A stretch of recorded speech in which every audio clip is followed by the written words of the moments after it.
අද ඔබ අපේ පක්ෂය නියෝජනය කරමින් වගේම ඔබේ ගම නියෝජනය කරමින් මන්ත්‍රීවරයෙක් විදියට ප්‍රාදේශ සභාවේ දියුරුම් දෙනවා. අපි ආවේ අසීරු ගමනක්. එක පැත්තකින් අපි දැවැන්ත පක්ෂයක් විදියට ගොඩ නැගුණා.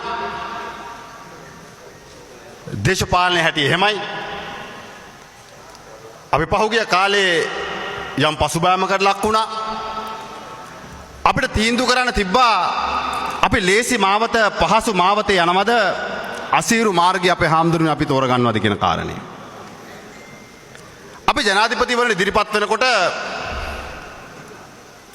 අපිට තිබ්බේ අපේක්ෂකයට උදව් කරනවද එහෙම නැත්නම් පක්ෂ අනන්‍යතාවයත් එක්ක අපේ ප්‍රතිපත්තික අපි ඉස්සරහට යනවද කියන කාරණේ. හැබැයි අපි තීන්දුව කරා නෑ මාර්ගයේ කොතරම් අසීරු වුණත් අපි අපේ ප්‍රතිපත්ති ආරක්ෂා කර ගනිමින් පක්ෂ ආරක්ෂා කර ගනිමින් අපේ කඳවුර ශක්තිමත් කරන්න අපි අසීරු මාර්ගය තුල ගමන් කළ යුතුයි කියන කාරණය. එදා ජනාධිපතිවරයාට අපි ඉදිරිපත් වෙනකොට අපි 2.50 කණ්ඩායම් බවට අවසානයේපත් වුණා. හැබැයි 2.50 පාර්ලිමේන්තුවට එනකොට 3 දෙනාගේ කණ්ඩායම් බවට අදපත් වුණා.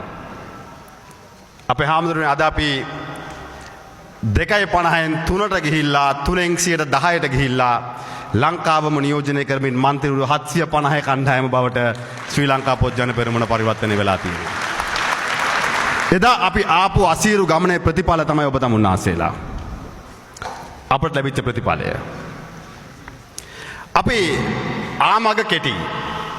ඒ වගේම තව දීර්ඝ ගමනක් අපට යන්න තියෙනවා. දීර්ඝ ගමනක් අපිට යන්න තියෙනවා. තව මැතිවරණ ගණනාවකට අපිට මුහුණ දෙන්න තියෙනවා. ඒ බව අපි හොඳින් මතක තබා ගත යුතුයි කියන එකත් මම ඔබ තමුන්නාසෙලාට මතක් කරනවා. මේ ජයග්‍රහණ පිටිපස්සේ බොහෝ පිරිසක් ඉන්නවා. අපි ක්‍රමක්‍රමයෙන් ඈත් වෙච්ච බොහෝ පිරිස අපි එක්ක ලං වුණා. අද අපේ පක්ෂය ශක්තිමත් වෙනවා වගේම ලංකා දේශපාලනය තුල ප්‍රධානම දේශපාලන ධාරාව බවට අපි පරිවර්තනය වෙමින් පවතිනවා.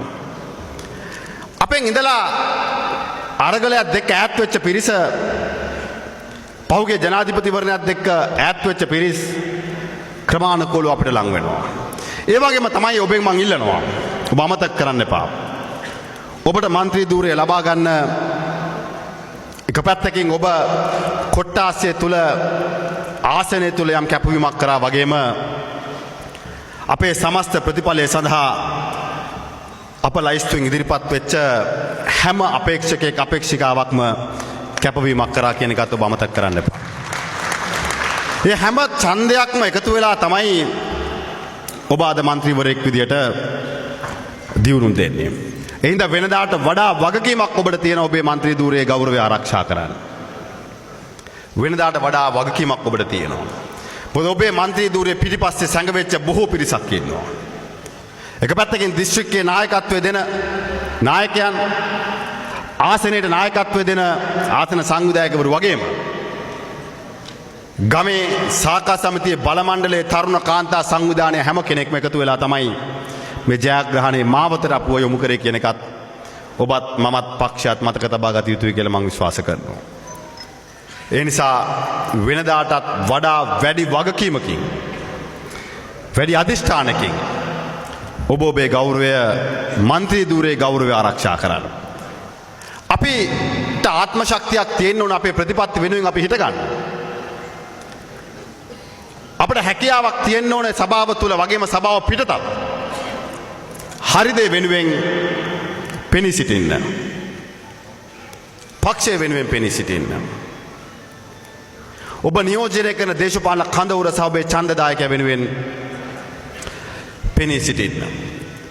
රටේ වෙන හැම වැරද්දක්ම නිලධාරී පිටිපස්සෙවත් නිලධාරීන්ගේ ඇඟට දාන්නවත් නිලධාරී ලව් අයක නිවැරදි කරවන්නවත් සූදානම් දේශපාලන බලවේගයක් නෙවෙයි අපි. අපි ඉතිහාසයේ යම් අතපත් වීමක් අපෙන් සිද්ධ වෙලා තියෙනවා නම් අපි නිහතමානීව එක පිළිගන්නවා. හැබැයි ඒක නිවැරදි කරගෙන අපි ඉස්සරහට යා යුතුයි. ඒ වගේම ඔබ දිහා අද මුළු රටක් බලාගෙන ඉන්නවා. ඒකට හේතු කීපයක් තියෙනවා. එක පැත්තකින් ඔබ මේ රටේ ඉදිරියේදී බිහි වෙන ආණ්ඩුව ඉදිරියේදී බිහිවෙන ජනාධිපතිවරයා ඉදිරියේදී බිහිවෙන පළාත් සභා ප්‍රාදේශ සභා පිහිටවන මේ රට නැවත වතාවක් ආසියාවේ කේන්ද්‍රස්ථානයේ බවට පරිවර්තනය කරන දේශපාලන බලවේගය නියෝජනය කරන മന്ത്രിවරු කියන එකත් ඔබ හිතේ තියාගන්න. ඒ නියෝජනය කරන മന്ത്രിවරු ඔබ තමුන් ආසෙල. ඔබ අනාගතයක් දකින වර්තමානයේ වගේම අනාගතය ගොඩනගන්න පුළුවන් දේශපාලන කොට්ටාසයක්. දසත සිසාරා විශ්වාසයේ සන්නාමය දසත නිවුස්. දවසේ දසත පැතිරුණු පුවත් ඇසිල්ලෙන් දැනගන්න දසත YouTube නාලිකාව සබස්ක්‍රයිබ් කරන්න.